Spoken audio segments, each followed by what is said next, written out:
रूस यूक्रेन युद्ध के चलते भारत समेत पूरी दुनिया में महंगाई की मार। भारत में एलपीजी और पेट्रोल महंगे तो श्रीलंका में पेट्रोल पंपों पर तैनात की गई आर्मी। तहरीक-ए-तालिबान ने दी दिल्ली में धमाके करने की धमकी। कल रात से दिल्ली के कई इलाकों में सर्च ऑपरेशन जारी। हैदराबाद में कबाड़ की दुकान में आग लगने से 11 मजदूरों की मौत। शॉर्ट सर्किट के चलते आग लगने की आशंका। नमस्कार, मैं हूं संजय सेठी, आप देख रहे हैं जेसीडी टाइम्स। दुनिया भर में महंगाई अपना रंग दिखा रही है। देश में एलपीजी और पेट्रोल डीजल महंगे हो गए हैं। ज्यादातर शहरों में घरेलू गैस सिलेंडर की कीमत 1000 के पार हो गई है। वहीं पड़ोसी देश श्रीलंका में भी जरूरी चीजों के सामान के दाम आसमान पर हैं। पेट्रोल पंपों पर सेना तैनात है। दुनिया को आंखें दिखा रहे रूस में भी शक्कर के लिए मारामारी चल रही है। केंद्रीय मंत्री नितिन गडकरी ने कहा कि भारत में 2024 तक अमेरिका जैसी सड़कें होंगी। यही नहीं, उन्होंने ये भी कहा कि देश में 60 किलोमीटर में सिर्फ एक टोल प्लाजा होगा और अगर इसके बीच में कोई और भी है तो उसे 3 महीने के अंदर अंदर बंद कर दिया जाएगा। उन्होंने कहा कि इस साल दिसंबर तक दिल्ली से कई शहर सिर्फ 2 घंटे की दूरी पर होंगे। पाकिस्तान में चल रही इस्लामिक देशों के संगठन ओआईसी की समिट की शुरुआत में ही कश्मीर का मुद्दा उठ गया है।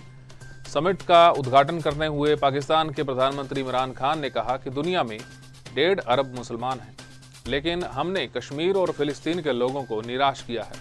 हम उनके लिए कुछ नहीं कर पाए। तहरीक-ए-तालिबान के इंडिया सेल ने दिल्ली में हमले करने की धमकी दी है। धमकी मिलने के बाद पूरी दिल्ली में हाई अलर्ट जारी है। दिल्ली पुलिस ने मंगलवार देर रात से सरोजनी मार्केट समेत कई बाजारों में सर्च ऑपरेशन भी चलाया। दिल्ली पुलिस के स्पेशल सेल के अधिकारी ने बताया कि तहरीक-ए-तालिबान के नाम से कुछ लोगों को धमकी भरे ईमेल भेजे हैं। हैदराबाद में एक कबाड़ की दुकान में आग लगने से 11 लोगों की मौत हो गई है। शहर के एक इलाके में मौजूद गोदाम में हादसे के वक्त 12 लोग मौजूद थे। इनमें से सिर्फ एक ही बचकर निकल सका। घटना आज सुबह करीब 4 बजे हुई।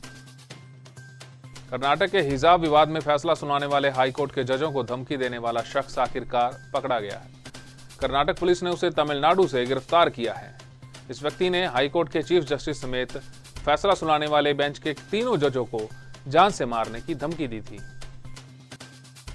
दुनिया की number 1 tennis player Ashleigh Barty ने सिर्फ 25 साल की उम्र में प्रोफेशनल टेनिस से संन्यास का ऐलान कर दिया है। ऑस्ट्रेलियाई दिग्गज ने आज सोशल मीडिया पर पोस्ट किए एक वीडियो में इस खबर की घोषणा की है। हीरो मोटोकॉर्प्स के chairman and MD Pawan Munjal के घर और ऑफिस पर इनकम टैक्स डिपार्टमेंट ने आज सुबह रेड की है। मुंजाल के खिलाफ आरोप है कि उन्होंने अपने अकाउंट में बोगस खर्च दिखाए हैं। बात आज के इतिहास की। आज शहीदी दिवस है। 1931 में आज ही के दिन भगत सिंह, राजगुरु और सुखदेव को फांसी दी गई थी। कोर्ट ने तीनों को फांसी दिए जाने की तारीख 24 मार्च तय की थी, लेकिन ब्रिटिश सरकार को माहौल बिगड़ने का डर था। इसलिए नियमों को दरकिनार कर एक ही रात पहले तीनों क्रांतिकारियों को चुपचाप लाहौर की सेंट्रल जेल में फांसी दे दी गई। इन तीनों पर अंग्रेज अफसर सैंडर्स की हत्या का आरोप था।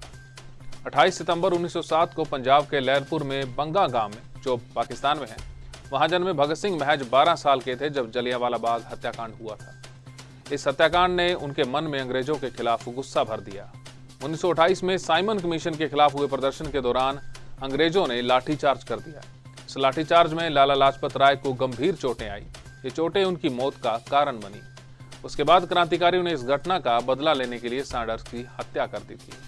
8 अप्रैल 1929 को भगत सिंह और बटुकेश्वर दत्त ने ब्रिटिश भारत की सेंट्रल असेंबली में बम फेंका। ये बम जानबूझकर सभागार के बीचों बीच फेंका गया, जहां कोई नहीं था।